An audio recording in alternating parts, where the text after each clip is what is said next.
Hello, and welcome to Dad's Job podcast. This is the original footballing podcast for dads by dads. This is part two. You can go back and listen to part one of our podcast on Spotify. Guys, how are we getting on? All good? Yeah, fantastic, mate. Yeah? No. Are you chilled out now? No, I'm not. But we'll try. Do you want to talk about how angry you are? Or So, we tried to do a live stream and the internet is not as powerful out in the garage as it would be in a house. So it's on you, this one. Oh, I thought we weren't pointing fingers. But okay. I'm not pointing fingers, but I'm just nodding your direction. While you're all pointing fingers, we now only have 29 minutes and 20 seconds. Yes, that's it. Yeah, that's not. We were talking about favourite wrestling moves earlier, and we don't want to reenact that now, do we? No, I think there's going to be one winner. Yeah, no. I'm definitely a Paul Heyman for a table type of guy. Fair enough. That's a definite topic for a podcast later on, like a bit of nostalgia, 90s nostalgia. 100%. Would be fun. All right, should we talk about football? Let's talk about football. Are we talking about Arsenal first or West Ham first? No, let's do West Ham because we always talk about Arsenal first. Yes. Okay, this will be very quick. We drew 1-1 with Everton. The Moyes derby. So basically we played Everton at the weekend. It was a welcome return for David Moyes against his former club, now West Ham, but being in charge of his old club, Everton. The game was pretty much as you'd expected. It was a low block sort of game. But towards the end of the game, there was a lot of attacking flair to try and get a result out of it. So West Ham's got a really good goal, actually, with Thomas Tuchel. I think he done really well to build up play on there between Bowen and Suchek worked well. And a nice, well-positioned goal in the bottom corner. But in the 90th minute, Everton was just piling on the pressure and O'Brien scored and equalised and share of the points.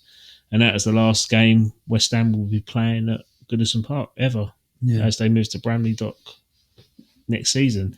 But as we highlighted on the podcast last week, the frustration with Mohamed Kudus continues, and he again did not show up. He was West Ham's worst performing player again, under Potter as well. So let's say he's only had one game where he's rated higher than 7 out of 10.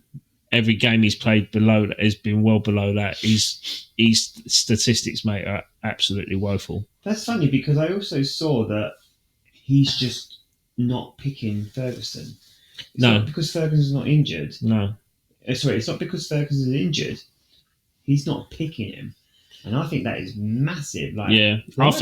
I think there's more something to do with, although he's fit and although he's playing games, I just think he's just rusty and he's just not up to scratch and not up to level. I think it was a punt worth taking, but it's not as much of a punt as what it makes out to be because we haven't got the option to buy. But I wouldn't completely write him off at the moment. He's not Andy Carroll yet.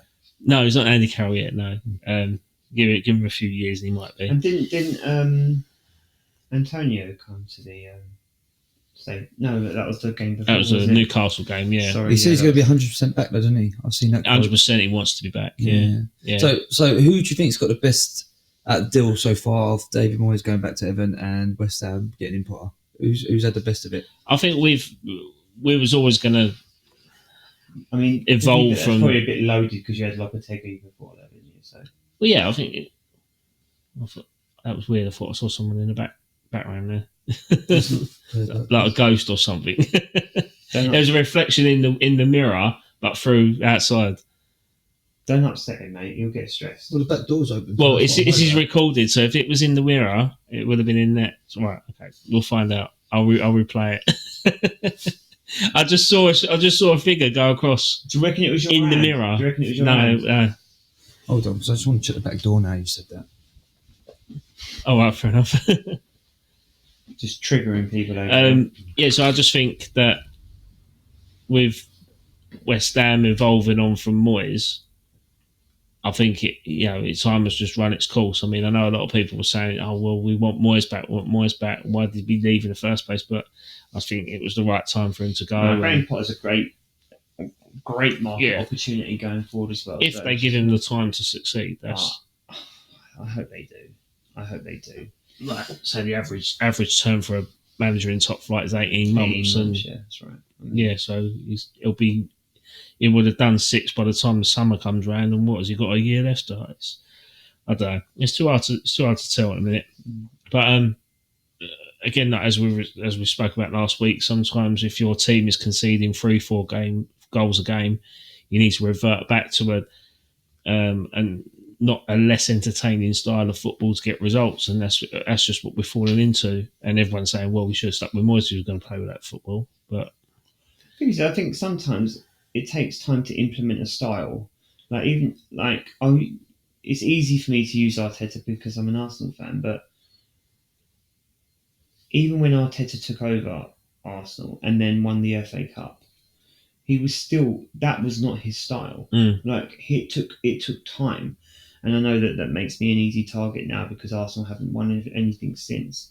But coming second, which could possibly be 3 seasons in a row, is better than where we were. So, but that's a side thing. But it took time to implement the style that made Arsenal successful. And I know that successful is subjective, but successful in terms of where we are to where we were to where we are now. Arsenal, one of the strongest teams in the league. They're the team where you would expect them to be able to do something, and you expect them to win almost every game they go into. And so I do think it takes time to implement that. We know the type of style of football that Graham Potter can play, and when you watch it, it is entertaining. Potter's Brighton. I hated Potter's Brighton because we could. I did as well. We could Never not beat play. them. We could not play against Potter's Brighton. Right? It was exciting football. It was attacking, and they won games. And I remember when they came up from the, I think it was from the Championship. Well, it wasn't. It was from the Championship. They come up from the Championship, and I was like, "What the hell is going on here? This is crazy what they're doing." So, I think if he is allowed to breathe life into the team, West Ham are going to be okay. They don't have the same gamble transfer structure that Brighton does, or Brighton had when he was there. And they still do that, to be fair, Brighton. But West Ham don't have that kind of transfer policy where they buy loads and hope they hit a nugget. So it'll be interesting to see how that works out, because West Ham will probably want to sell before they buy. Yeah, especially after the last window where they did spend a lot. And he's got some good players there. He has got the likes of Aaron Wan-Bissaka.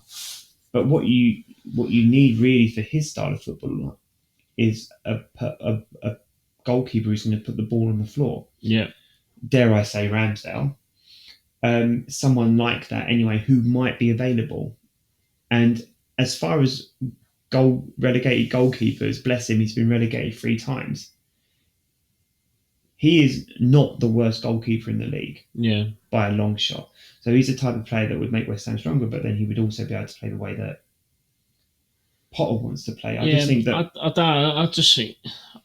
like to think if we're going to go down the recruitment sort of side to it and look at Aaron Ramsdale, I'm not against it, but I'd rather someone else. Who are you thinking? I'm thinking go with someone like Suzuki at Parma at the minute, the Japanese goalkeeper. Because I'm looking at it from a different route. I think he's far experienced in top flight football. He's Japan's #1 goalkeeper, but commercially makes sense. If you're kind of expanding the West Ham brand. Hold on, are you talking about business? I thought West Ham wanted to get away from the business and start talking on the pitch. Yeah, I see your point though, because Arsenal. Just wink at the camera as you say it. You say that. You're welcome, guys. You say that though, Cal. Arsenal bought in the Moto.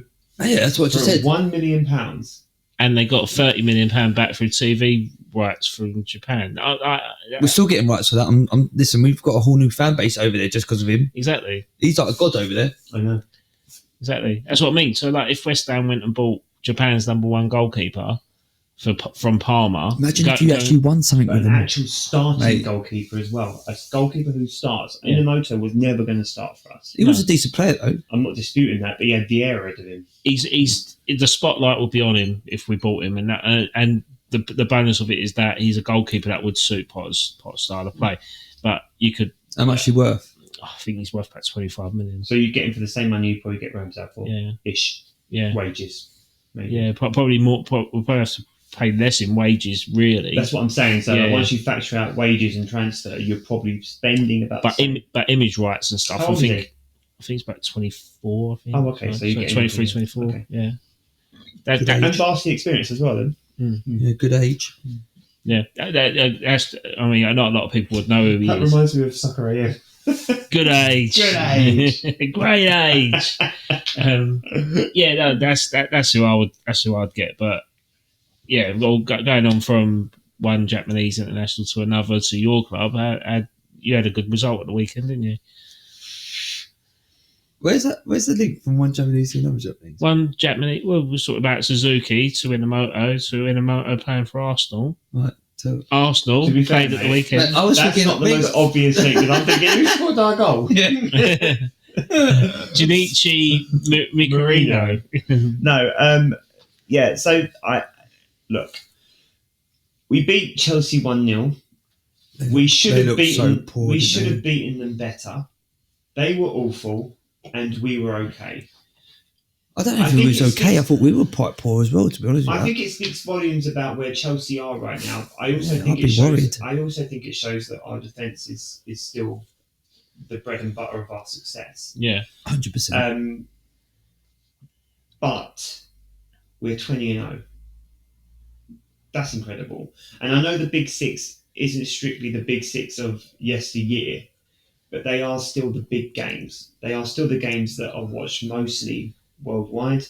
They are the games with the biggest money, the biggest players, whatever, right? Nostalgia. And I know there's rivalry. I accept there's a level of subjectivity there, but 20-0 in the biggest games in the league is incredible. Also, when we used to be questioned on that all the time, we was questioned on it. 100%.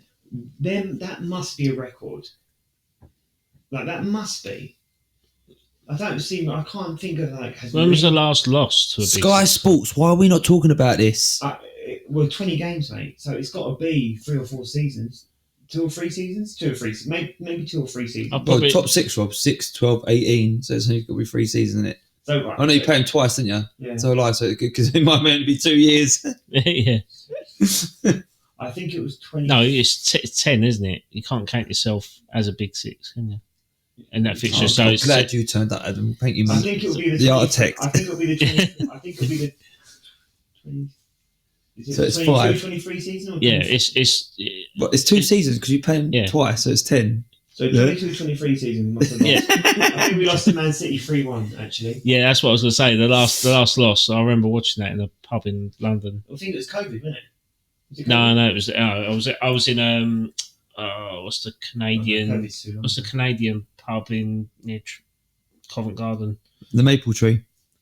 Is it that one? It's probably something maple something. It could be the maple syrup. Yeah. But anyway, regardless, 20-0, Maple and mousse. and I think I'm talking that. Shut up. It's maple and mousse. It's 20-0. The maple and the Mountie. No? All right, go on. Sorry. I don't know why I'm looking at it. There's the camera. 20-0, and I just feel like that is not easily replicated. That's not something where someone's like, oh yeah, we'll just go 20-0 against the Big Six. That hasn't happened. And Arsenal was so shoddy at this before. I can remember where Sky Sports were showing our record against the Big Six. It was just red, yellow, red, yellow, no greens. And that was under Wenger, I think. It was, Yeah, but that was in the banter years. But it was so bad. And now we're 20-0 against the Big Six. And I think this says a lot about our style of play. Mm-hmm. Arsenal are very good against teams that attack. The low block, Arteta hasn't sussed yet. And that is a criticism as much as it is an observation, because no one is without criticism. That's why it gives me hope against Real Madrid. But exactly the same. I mean, exactly the same with you there, Cal. I think, and I said to Adam, I think, when we did the podcast on our own, I would rather play Real Madrid than I would Atletico, and because Atletico will low block, Real Madrid will try and beat us on the front foot. So I don't fancy it's an either game particularly. I want to win them, obviously, but I would still think our chances are marginally better against Real Madrid, even though they are a superior attacking side. If that makes sense, right? But especially with Martinelli and Saka potentially. But it's like back as well. Nottingham Forest did. Nottingham Forest, West Ham all did numbers on us low block. No striker, low block, right? And we got a really good result actually away against Nottingham Forest, but it was exasperated because we'd lost to West Ham the week before that and Newcastle in the Cup. So all of a sudden we were in a tragedy. But actually that point away against Forest was fucking good. And then I think we followed it up with another draw against United. Should have won that game. Yeah, we should. Unacceptable. We should have won that game. And by the way, Raya, again, more saved us, great saves to go with his collection this season. Completely underrated as a goalkeeper when compared to the other top three. I think he's probably in the top four, top three. You've got Courtois, probably Alisson, and then I always forget the PSG goalkeeper. Fucking hell, he's a great goalkeeper, the PSG goalkeeper. Oh, Donnarumma. What a goalkeeper he is. Do you know, I would take Raya over Alisson. I don't think Alisson. I think he's better than Alisson. I think he brings more to the team than Maybe Alisson. currently, but you can't dispute Alisson's accolades and the contributions. But you talk about this season. But I'm talking about the contributions he's made to Liverpool's success. Like I remember when he scored that goal that kept the bloody Premier League alive. Like he came against up West and scored Brom, a goal. Yeah. You know, that stopped us getting Champions League football. That did. Yeah. So I think Liberty, mate. I think Arteta's got to learn how. They're there to kick goals out, not score them. Yeah. Fucking wankers. I think Arteta's got to learn how to unlock the low block. That's his weakness. Downfall. Hashtag that. Unlock the low block. Yeah, but is it because we ain't got a good enough striker to be able to do that? I don't think there's anything wrong with. I genuinely don't think there's anything wrong with Havertz in that respect because he is our first press. So he is the first press on the low block. What we need is someone who's more clinical as a finisher, sadly. But because I love Havertz and he presses the low block so well, which means we open up our attack. And that's why he and Odegaard together are so strong that's why I think they're so strong because Havertz running is relentless. It's why his hamstring went. He clocked up more miles than anyone else in our team consistently. But then that leads me on to Mourinho. Mourinho, yet again, what is it, 4 since he's become a striker? No, it's 5. He scored 6 goals, hasn't he? He scored the 2. 1. Yeah. 1. So he scored 4 in 6 games. Yeah, that's what. But everyone's going. He's got more goals in the last since he's played, I think, than Haaland or something like that. Yeah, like, it's ridiculous. And that's not. This is what I brought up. I brought this up in the last when you was away, Rob. I said exactly the same thing. I said any striker right now would be going.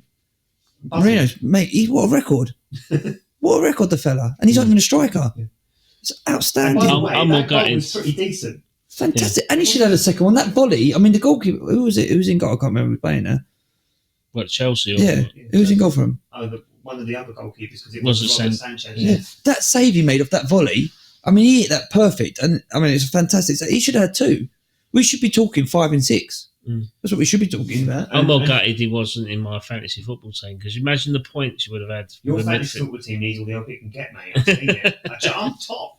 I've not looked at it for weeks. I'm loving it, mate. I'm loving it. I'm in the top 150,000, I think. Bloody hell. But and so you've got Mourinho. He's pressing. He presses like Havertz, but he doesn't do the other stuff. And I do think that Havertz does a lot of instinctual stuff. But the main thing that Mourinho can do is he can duel and he can press. And he's doing that. Odegaard is finally finding some form, bless him. His form hasn't been great. He's starting to find some form at the most important part of the season. Doesn't mean anything in terms of the league unless Liverpool have a royal fuck up. But in terms of getting ready for Real Madrid, he's finding form at the right time. Nelly playing now means that the game is starting to stretch. And I wanted to say this last time, but obviously he's also got redemption with the Real Madrid. But we were playing with Trossard and Ranieri is an Odegaard 8, right? He's an Odegaard 10. He wants to be on the inside. So his first thought is, I want to go in. Trossard is a striker. His first thought is, I'm going to go in. Having Nelly back in means we can stretch the play and run the wing, even if it's one. Yeah? So I think that bodes well for us going forward. And we look so good defensively. So although a 1-0 win, I think, is not good enough against Chelsea, and I think it should have been better. I predicted 2-0, and it could have been. I mean, they had nothing, did they? No, that's what I mean. I was quite shocked. I thought, to be fair, I think it was I could have gone either way, and then it was just, they just never turned up. I mean, to be honest, I still don't think Arsenal really turned. I didn't get a second gear, but no, I agree. Yeah, I agree. And the thing is, it's kind of like that whole George Graham 1-0 to Arsenal. You aren't going to score against us. Like, we back up. God, man, our defence, we've got some great defenders. Can I just say, this is the first time we've had a defence where I've gone, I want to get his name on my back.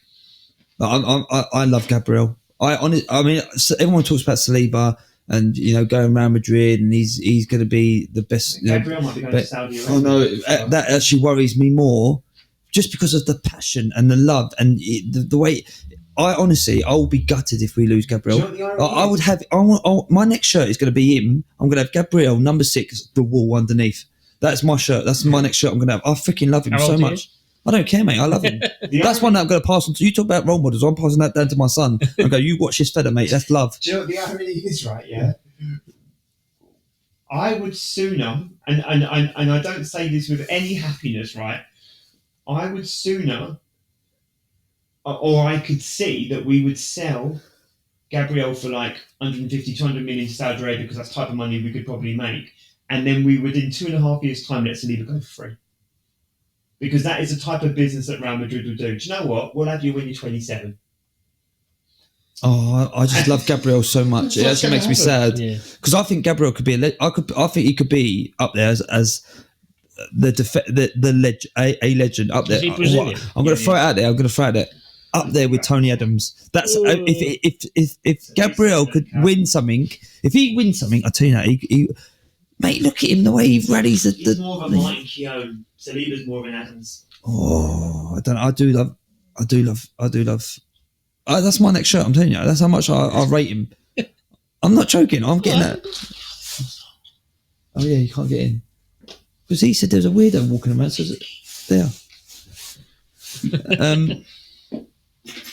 Yeah, I mean, I know Rob's touching it, but Marino, I think, has been outstanding. I think Gabriel, I'd be gutted if he goes. But yeah, I mean, everything's given up for the Real Madrid game, isn't it? Let's be honest. That's all we've got to hang on to. Let's be honest. Yeah. So your first game is so important. If you're still in that first game, yeah, this is it. Can happen in the second. And we're at home the first game. I think so. Yeah. I think so. But I mean, whichever way around it is, I mean, ultimately we need to keep a clean sheet at their ground, if that's possible, and obviously hold them by the sword at our ground. That's the way the draws. Either way around, as it goes, isn't it? But you've got PSG or Aston Villa. Well, this is it. So I know Rob said it, and I'm sort of half cut in between it. Playing Real Madrid suits us because we can defend, and hopefully Martinelli can have a break and we can nick a goal and maybe win it. And then maybe do it again, home or away, or because we all know their forward line is ridiculous, and if we can keep them out or reduce the amount of goals they do score, then we've got 20% chance. I think it would be nice to have a striker back, but then having Saka and Martinelli, and obviously if Marino, I mean, no, Marino goes score an hat-trick or something against them, but as you say, I mean, let's dream and say we get past them. I would rather have PSG than Aston Villa, because I think Aston Villa, in recent history, especially the last 2 years, they know how to deal with us. Where I think PSG are going to come again, will come at us. PSG to me sounds like an outside punt for Champions to win it. League. To win it, I agree. They've been playing brilliant football. Yeah, brilliant football. I mean, and them going forward against Liverpool was, I mean, is it? What's his name? Who's the striker? I can't remember the striker's name. Gonzo No, Ramos, isn't it? the black bloke. Who's PSV striker that played against? Oh, he's had like a resurgence. He's got like 20 goals since January. Oh, PSG. Yeah, Dembele. that's it. Well done, thank you, Dembele. Mate, he was devastating against Liverpool. They just couldn't. I mean, he could have multiple goals. He could have 4 or 5. He looked so sharp. His speed, everything. He was almost like at a different level to everyone else. You know, but then I'd like to think I could back Saliba, and if we can get past Ramsey, I'd like to think we could back Saliba and Gabriel in that. Obviously, having white backs obviously a benefit. He did look rusty in his last game out. As well, really. He did look, in pre-season to that. We beat him in the Champions League already. Oh right, sorry, yeah. Well, PSG. Yeah. What, this season? Yeah. Have you? 2-0. Away. I think we beat him at PSG. All right. We've already beat him in the Champions League this year. I didn't know they were in your group. No, it wasn't groups, was it? It was just. It was all over the gaff, wasn't it? The 8 fixtures. Oh yeah. And PSG was ours. Yeah. I think it was 2-0 away. It was away. It was away, yeah. Emirates. We've already beaten them this year. They were bad then. They are much improved. And okay, you know what? I still thought it was like the full the old school team group. Is it Alonso the manager? Is that his name? No. What's the PSG manager? He's pretty likeable, isn't he? He's a Spanish bloke as well, isn't he? Luis Enrique. Yeah. He's quite likeable, isn't he? Did you see the story about him and his daughter? Yeah. Cool. Talking about family stories, Jesus Mary, that is a story. And that just kind of endeared They come him. out of the World Cup, didn't it? He's manager of Spain, wasn't he? And that kind of endeared me to him even more. And like you said, I know the story is not a new story, but like even then, you're kind of like. I watched one of his like interviews about his daughter, and I was like, "Damn, man! Like perspective, much like it was really incredible." But they are much better than when we played them the first time, and we are not better than when we first played them. We're hanging on, aren't we? Let's be honest. We're getting results because we had such a good defence and midfield. But going forward, we're so depleted that we're winning games on pure kind of endurance, resilience, out fitnessing teams, and just relying on some of our old tricks like the corners and stuff. We're having to rely on those because we don't have the creativity in the final third. Like I said, Martin Odegaard is finding much better form, or maybe he's just getting the luck of the draw a little bit more than he perhaps was. But it's the time when you want to be finding form or getting lucky. You don't want to be, there's no point in being lucky if it doesn't amount to anything. And so this is the time to be lucky. And at this moment, anyone could win the Champions League. We're still in it. Chelsea could go, Liverpool could go on an awful run. And that game against Liverpool that we have towards the end of the season could become the most important game ever in Premier League history. Who knows? I mean, it's a good point. I think the league's done. I'm not going to lie. Same.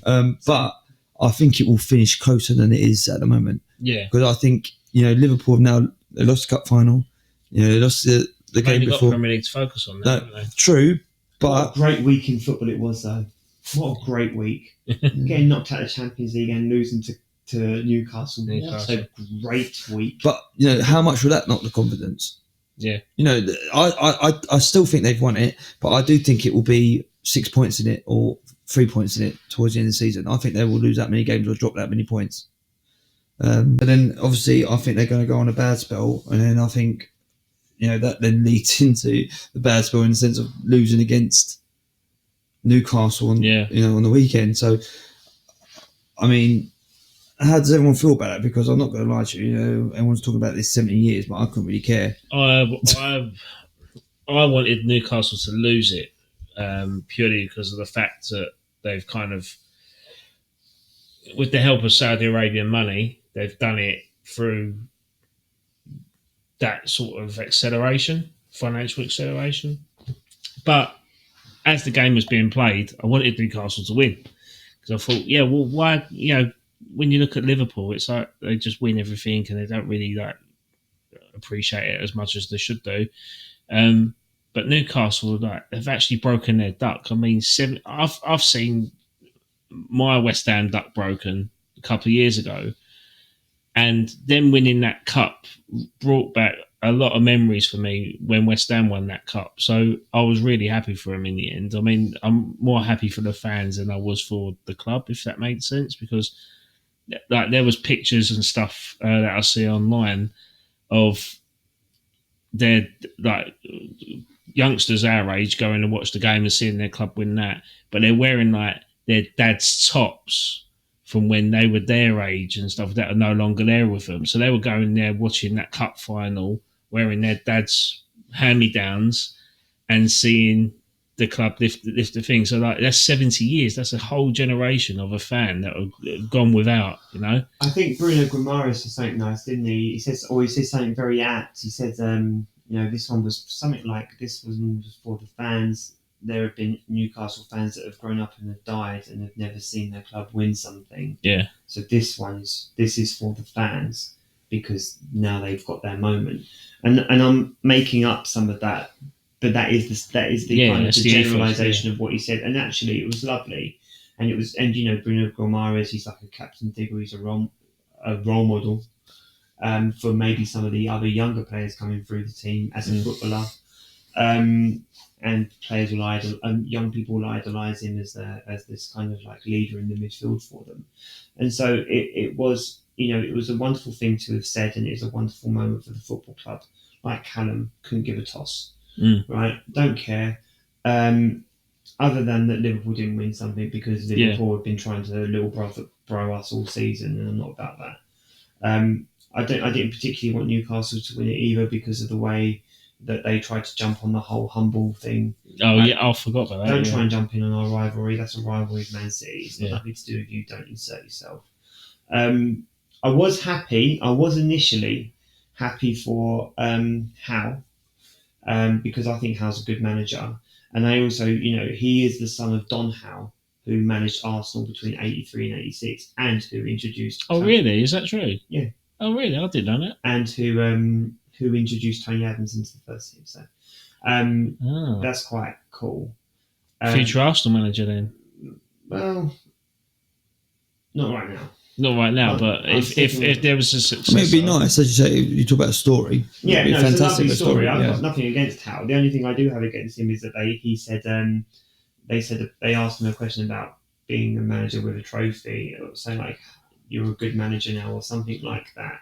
And he said, well, I've got the same amount of trophies as Arteta now. So that griped me a little bit. Yeah, but or is he trying to, or is that a compliment? I don't know. Because let's be honest, he's nowhere near where Arsenal are. I mean, it griped me a little bit. No, I don't know. I think that's a compliment. Maybe it just goes that way because of the Arsenal connection. Maybe. But maybe it's just like, yeah. But, the Carabao Cup and the FA Cup are two different things as well. So yeah, but we all know the levels. Just want to put that out there as well. Yeah. But, no, I couldn't care less about Newcastle. I'm glad that I do think what Guimaraes said was lovely. And like you, I suppose, Adam, I think it's lovely for the fans. Couldn't care less about the club. And I am and was happy for Eddie Howe as well, because I do think he's a talented young manager. Also, he plays interesting football. He plays good football. And also, it doesn't mean nothing unless he builds on it now. Because as you said, like, what was it? Liverpool won it, and then they built on it and went and won the league, and then won the Champions League, or whatever way around it was, Champions League and League or whatever. Cup's first trophy, yeah. And it's like, again, same as like Mourinho. Yeah, Mourinho, he used to go to a club, win that, and then he'd push on to win the league. So I don't, obviously, but again, Eddie, it's now down to you, mate, to then can you build on it? Because as Rob just said, let's remember what cup it is. A few years ago, they would say the FA Cup was a Mickey Mouse Cup, and that they didn't even mention the League Cup or the Carabao Cup, and now it's a big deal. But it's a big deal because Newcastle won it. No, but I suppose any cup. Let's be honest with the competition. But they're the types of clubs. They're the types of. It's what I was saying about earlier about non-European clubs in. Oh, don't bring this up again, Adam, please. I'm just saying, but for that reason, Newcastle winning it will just break so many ducks for clubs that don't get that opportunity. I know you're saying be better, and it's not so much that. Though. Well, they're guaranteed European football next year. Yeah. Well. I mean, they are to an extent. I mean, if they fall outside the top 8, they're only in playoff stages to Conference League, so they still got through that. They still got to qualify. Yeah, they should get through that. So, but imagine like Sunderland winning it, or Everton winning it, or Bournemouth, Brentford, those sort of clubs. That'd be massive. Like Fulham never won anything. But then what you're just saying is how much of a achievement it actually is. Then, not being disrespectful, but by you saying them sort of clubs, if they won it, would be massive. Yeah, exactly. For someone for like Newcastle. Yeah, is it massive? Is it massive? I think it is for them, yeah, because now they're 70 years. Yeah, but that could be any cup. But yeah, that's right. It's any cup. They could have won any cup. Remember what their ambitions now is to get top 4 every year. Yeah, to go, with the side thing. I'd love West Ham to win the League Cup. To be honest, I'm not going to lie to you, I'd love Arsenal to win something as well. But yeah, but West Ham never won it. West Ham never won the League Cup. Arsenal won it in '93, I think. That's the last time under George Graham. Oh, you won it. No, we've not won it. No. Really? Oh, you've been in loads of finals, though, haven't you? Yeah. All right, let's not talk about it, mate. Nightmare to Birmingham. Was it Birmingham? Yeah, that was when we thought Arsene Wenger was going to get his little fairway. Battered, mate. It was shocking. Wasn't it? We never turned up. Was it Liverpool League Cup? Was that? Or was that FA Cup? Michael Owen. That was the FA Cup. Was it? Yeah, Ryan Giggs did us dirty in the FA Cup, didn't he? Yeah, that was that shot over Seaman when he dived backwards. What are you doing, mate? This is why I like Peter Schmeichel, not Seaman. To be fair though, Arsenal don't lose many finals. Touchwood. When we get to Champions League this year, can I just say everything I've said so far, I've called apart from Arsenal getting knocked out of the FA Cup. Just so you know, I just throw it out there. I do, Arsenal are pretty good actually in finals. I mean, we lost the Europa League final against Chelsea, but consistently, you get to a final, we're pretty good at. Yeah, I mean, our last domestic apart trophy. From Champions League, Lehman, not Lehman. It was Lehman, wasn't it? Yeah, Lehman got sent off. But you can name the finals we lost because we've been in so many. Yeah. And we've won a vast majority of the finals we've been in actually. So, we lost one against Barcelona, Birmingham, and Europa Conference League, the Europa League against Chelsea. But actually, and the League Cup against Chelsea as well, which was Mourinho's first, because Walcott scored, didn't he? Was it that one? Walcott scored. He'd been one final. No, it was Carling Cup. It was then. Yeah, I think it was against Chelsea. I probably forgot that because I couldn't stand early Mourinho. Yeah, and you had FA Cup against Southampton that you won. Then you had the Man United ones, Liverpool. You beat them all. Yeah, other than Liverpool one. Was that a final? Yeah, that was when Michael Owen scored 2, didn't he? Was that in the final? He came on, didn't he? Yeah, came on as a sub. Okay. He had that golden navy kit, didn't they? But saying about like breaking ducks, like West Ham still haven't broken their domestic cup. Right, no, I think that's now 46 years. Yeah, 46 years. Now, last cup was actually against you in the final when we was the last ever lower league side to win the FA Cup. And that was in 1980. What? Oh, okay. Yeah. 46 I think it's been 22 years since Arsenal won the Premier League. Yeah. Cheese and bread. Cheese and bread. Oh, that's a long time. He's talking about Eddie Howe being a very good tactician, and now he's got his first trophy. He was up for the running for the England job, but he didn't get it. And Thomas Tuchel did. Nice segue. Yeah, done well. It's not his first rodeo. So obviously we was talking about potential new managers call ups for Thomas Tuchel last week. And I was completely off the charts in terms of my prediction. I thought it was going to get all the youngsters in and build off Lee Carsley's squad. And Friday morning, he come out and recalled a load of seasoned pros, which was a bit baffling. I was infuriated by it. If I'm not gonna lie. So I thought we've got all this talent that ain't get called up. And do you think he took the easy option? Mate, the fact that Morgan Gibbs-White got called in on a Cole Palmer injury, for yeah. God's sake. Do you think he's taking the easy option? The tick box where people just go, oh, look. Yeah. The more I think about it, the more I think, again, this ties in well with Gareth Southgate's role model speech and stuff, because I don't think that England squad have a lot of role models, footballing role models or leaders and dressing room admirals as such. That, you know, like it throws me back into like football manager sort of mode where you do like your team bonding and you've got your tier hierarchy levels, and we ain't really got that. We've got Harry Kane, that's about it, haven't we, in that squad? And I think maybe introducing someone like Jordan Henderson coming back in the fray, who probably won't play.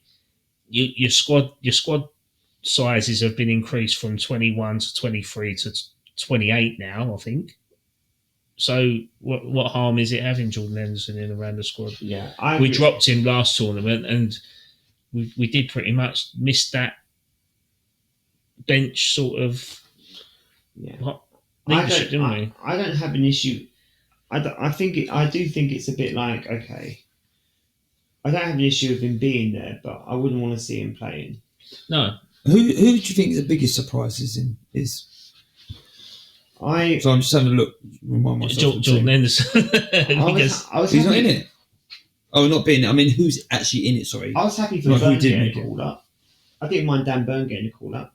Yeah. By the way, speaking about fathers and role models, did you see that lovely letter that he wrote that Dan Burn's dad wrote for him before he played in the final? No. I'll send it to you guys. What a back tearjerker. Yeah. Like, what a letter this bloke has written for his son. And he goes and scores the goal. And he goes and scores a goal in the final. So this is what he wrote before the final. Apparently, Alex Crook from TalkSport put it was 66-1 to score the opening goal in the cup final, Dan Burn. And apparently they whacked a lump on 66-1 first goal. Bang. Good thing. But yeah, so that's on his side, isn't it? Yeah. I don't mind Dan Burn, and I'm quite happy for him to. I'm happy for him that he's made the England team. Cole Walker, that's what I was going to say. I'm surprised because everyone wrote him off last tournament, didn't they? Nick Pope. No, that's a piss take. I thought. Listen, but James Trafford though, and I think that's probably the right call up for me, because I think he's. For me, I think he's going to take the mantle from Pickford. Yeah, and I love Aaron Ramsdale. He has not had a good season. No, Marcus Rashford. I know he's been all right at Aston Villa, but has he done enough? No, I think that's 6 assists for Aston Villa. No, I don't think that's a good selection. But I think, looking back in terms of introducing leadership people into the changing room, I also think it's last chance saloon. It is to some of them, 100%. Because it's like you've got Rashford and go, right, okay, benefit of doubt. You got dropped by Southgate. Now you're back in my team. Now let's see why Southgate dropped you. Prove me wrong. And if he doesn't perform against Albania and Latvia, he'll never perform for England. No. Do you know what I mean? So it's that sort of. I'm looking as frustrated and fucked off as I was with the call-ups, because there's so many people out there that deserve a call-up over other people, like one Max Kilman, who's never had a call up for England, but then doesn't. But I think there's a statistic that come out today that he's the defender that's been dribbled past the least amount of times this season. I think 4 times all season he's been dribbled past, and he's been overlooked for Kyle Walker, that's going to play makeshift right centre half. You know, it's things like that. Like now, it's just jobs for the boy. Reece James been injured for fucking 4 months. I can't believe it. Reece James and Colwill, by the way, getting Cole signed up is laughable. Yeah, but good enough. It is if they don't prove their worth against Latvia and Albania, no disrespect to those two countries whatsoever, they can't go tournament. But they cannot get called up again if they're not providing an assist or providing a certain hit rate with dribbles or pass completion rates, like the simples. If they can't do that, they'll never get called up again under Tuchel. Tuchel will look at them and go, "No, you're all right, I'll move on from them." Then why pick them then? Because he's given them the benefit of the doubt. But he needs to see it firsthand as to why Gareth Southgate has dropped him. So I can see I can see the logic and why he's like, I want to see it for myself. But then I respect your opinion. But what's that say about the players that, as you said, arguably deserve it? It's like Morgan Gibbs White only going to Palmer. That's crazy. Yeah.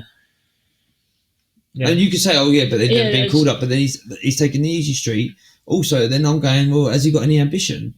Has he got any bottle? Or is he just doing what they did? Takes bottles to call him up, though, doesn't it?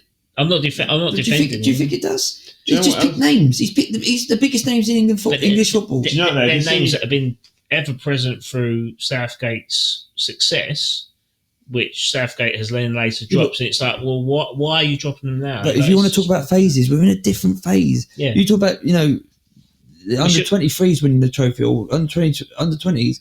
These are the players that you need to be pushing through now. And this is what Gareth Southgate did in the early part of his day. He brought them youngsters in, and then that's why we had the success, because they got the experience to then go on and do stuff. Yeah, you say that, but then Ashley Young played left back for England when you had Luke Shaw there or Chilwell, and were they injured? Well, I don't think they were, but like it's. You've got players like that are not getting in because you've got a 36-year-old Ashley Young playing left back.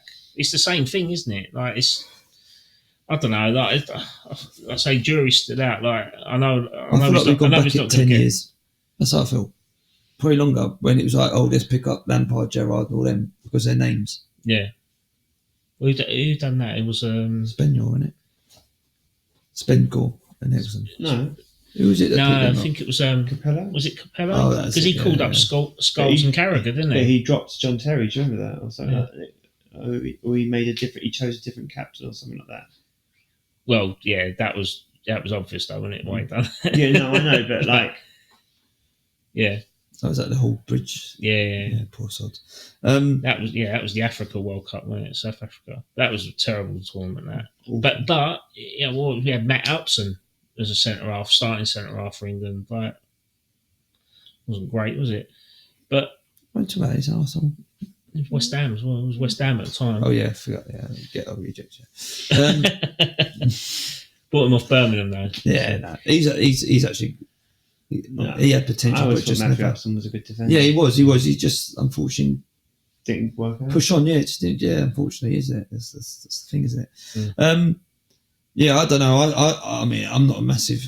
I'm probably the wrong person because there's still that stigma though, because it's like there's still fans out there saying like they're still not happy that the fact that we did not hire an English manager like Eddie Howe, for instance, or Graham Potter, but Tuchel is tactically better than them, isn't he? Like, or he's definitely won more than them. Yeah. So I mean, mate. Any day you get the manager that you think is going to be successful, and I mean, I think we've had this debate before. I don't really care where someone comes from. I mean, I know it's an international game, so I suppose that's stupid to say, but you employ who you think can do the job, and it's open for everyone. It's not like you have to be like obviously international team. You have to be from that nation. I get that part, but it doesn't say anything. State that in the rules in the sense of management or coaching styles. Do you know what I mean? I think it works out that we're at the moment. I think England are the fourth or fifth country only in the world that has a manager that's not from their nation. Yeah, but if we had Pep, no one would be having no one even. No, that's true. Scribbling you know what I mean? Apparently, we were in on Pep as well. Yeah. That was like a thing that could have happened. Yeah, I mean, it doesn't bother me. At the end of the day, you don't get to the level he's at if you ain't got a bit about a bit of savvy. So, by the way, he's managed Man City this year. Probably best we didn't go for him. No, he's still listen. That's been a car crash. Yeah, there's something going on. I mean, that's something different. Mamouche looks good though. Who? Mamouche. Is that the new bloke for January? Egyptian boy. Yeah, he looks fantastic. It makes you question where's Arsenal in the sense of that, looking around or switching around players like that. 70 million, didn't he? I don't think it's that much, was it? They spent 60 mil, wasn't it? They spent a lot of money in Christmas, or over the January period. So, I mean, they're going to have to do a whole new shift, aren't they? They're going to get that's what I'm saying. They're going to have to get rid of a load of players. I think you talk about phase. Arteta talks about phases, and I think they're at a whole new phase where they're going to have to. Well, De Bruyne looks tired. He wants to go US, doesn't he? He looks like a shell. I mean, I know he's had injuries. I know there's some bad injuries, but it's quite sad to see how He's had a good career. No, he's had a fantastic career. But when you think, and I know they're playing in Saudi Arabia, so please don't. But the Messis, the Ronaldos, who sort of pushed on, maybe too long, but pushed on into the later 30s, but was still doing it in the big leagues in Europe. You sort of think, what's going on, De Bruyne? And listen, again, everyone's entitled to a bad season. They've had a bad season. He's also had a bad injury this year's season as well. So maybe being too harsh, but there's rumours of Messi going back to Barcelona. And I'm not going to lie to you. And Neymar as well. I'm not going to lie to you. If it's a swan song, does he not deserve it? Because they want to open up the new camp, don't they? So Barcelona want to get back the players. They're like they're Galacticos, I suppose. Yeah. No, I mean, it'll be funny if someone deserves a season to go to say farewell. Does Messi not deserve that? To be fair, I still can't believe Real Madrid pied off Ramos. Yeah. I'm surprised they didn't. The servant that he's been. I'm surprised he didn't get a swan song and farewell. I think it was a bit like when Henri came back for that. Yeah, I still one of the greatest part in history. And Leeds, his quote, and his quote at the end of that game, he scored all them goals as a professional footballer, and for him that was his favourite goal because he'd come back and scored it as a fan. Yeah, like he lived every fan's dream. He said, "I come back and play for the team that I love and scored a goal for the team that I love." God, wonderful goal. Yeah, and just what a great shirt quote. Number was he when he scored that goal? 30. 23. Nope. What is it then? Number 12. Was he? Because he was 14 all along, wasn't he? Yeah, number 12. I always remember that. I thought it's so weird that he's not got his number 14 shirt. But I just loved his celebration when he jumps into Arsene Wenger's hands. Yeah, so good. And the way he runs down the line. You talk about role models, and that's for us as a role model because scoring it as what he says as a fan, it's an nail on the head. So, what's your predictions then for England? Because England are playing Albania tomorrow, aren't they? Is it Albania or Latvia? It's Albania. Albania, yeah. Predictions?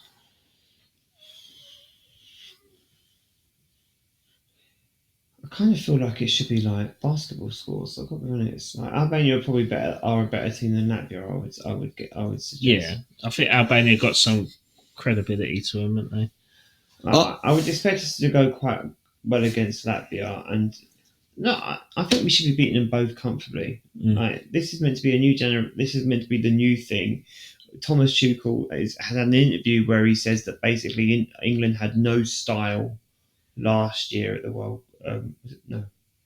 Euros. Yeah, the Euros. Yeah. Sorry, no style of football. Frightened to lose rather than determined to win. I'm expecting an absolute pulling down your trousers moment. Like if that's your mindset, Tuchel, beat them both 5+. Well, we beat Republic of Ireland 5 or 6-0, didn't we? Which was the last game we played as an international Carsley in November. Yeah. So I'm expecting then if we're going to play without fear, if we're going to play with a style, we should be beating them both comfortably. Harry Kane should be getting hat-tricks in both games.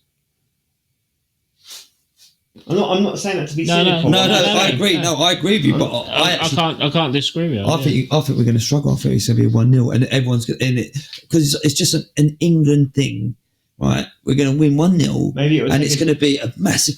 Oh my God, what's going on? And then we'll beat that for 12-0, and it'd be like, mate, we're going to win it, and that's just England. Every year, every time it comes up to a major tournament, we're pants for a few games, and it's like, oh my God, what's going on? Like the England, they don't want to play for the shirt. They don't want to play. Miles Lewis Skelly, what's he doing? Yeah. Why is another red card? Yeah. You joke. That's what's going to happen. We're going to lose 1-0, and he'd be the one giving away the penalty. He'd be the one that gets. Oh mate, yeah, and he'd be like, all the backlash, and he should never play for England again. But England are currently joint second favourites to win the World Cup, and rightly so. And we ain't even qualified for it. Rightly so, because of what we've done. That's going to be hard, Matt. That's going to be hard, mate. We're playing it in where 50 degrees. It's going to be bloody hot. It's not Kansas anymore, is it? Like that's going to be hot. The thing is, because it's America, Canada, and Mexico, the weather's going to be sparse throughout, isn't it? Like. It's not just north and south; it's east and west as well. So, yeah, I think we'll struggle. I think we're going to win 1-0 and it's going to be, oh no, what have we done? Is this the wrong? Oh, should we? Again, what you've just said, brought up, which I think is ridiculous, but should we have gone for an English manager? Or does he not know how we play and what the players do? Oh, he's living. Where's he? Is he living in England or is he living somewhere else? Is that? He's been living in Germany. Yeah, he's living in Germany. How does he know? And I think that's what we're going to have. Unfortunately, I think we'll be fine. It's the England way. We always do it. It's always controversy up to before. Hopefully, we qualify. We were the media darlings the past 3 tournaments, weren't we? Because Southgate bowed down and that's bent over for the media. He's clever. I mean, one thing. I mean, he united the camp with the media and with the community. Yeah, he's clever. He did a good job. And I haven't got a bad thing to say. Can I just say that is probably one? I think that's bigger than actually playing the games. Because England are ripped to pieces by the media, no matter what. And by him darling them, that's all pressure off the players. That's such a clever move. It takes all the pressure off the players because instead of going, oh, are they good enough? Oh, is it Frank? I know I keep going back to it. Is it, Frank and Lampard? Is it, Gerrard? Is it, all the controversy around it? He goes, right, bring them in, make them like them, our darlings, as you just said. Yeah, and then they're on our side. Oh, it's all hunky-dory. All that pressure, all that media tension's off them, and then they can go and enjoy themselves. Is it going to be like that? I think that wore off last tournament, if I'm honest. Because it was that. Still got to a final though. It was that Foden-Bellingham debate, wasn't it? It was like, oh, you can't play both. He ends up playing both and gets criticised for it. Like still gets to a final though. Yeah, still gets to a final. Well, I'm not being funny. Best England manager since. Well, since Ramsey, isn't it? Yeah, 100%. 100%. And can I just say, no other England manager that's got to back-to-back Euros finals. Anywhere near it. What was the best one? Semi-final before? 96, wasn't it? Yeah, 96. Yeah. Best manager ever. Best England manager ever. Apart from that. Semi-final World Cup. Yeah. Mate, take my hat off you. Semi-final World Cup, final Euros, quarter-finals World Cup, Euro finals again. And do you know what's really sad? He won't ever be celebrated. Well, he's not Sir Gareth now, isn't he? By fans. By fans. I don't think he'd be bothered. No, he's not going to be bothered. He's too busy giving lectures now. But I still think it's sad though because we were nowhere near it. And I relate it back to like Arteta coming in. Like I know, sorry, going back to Arsenal, but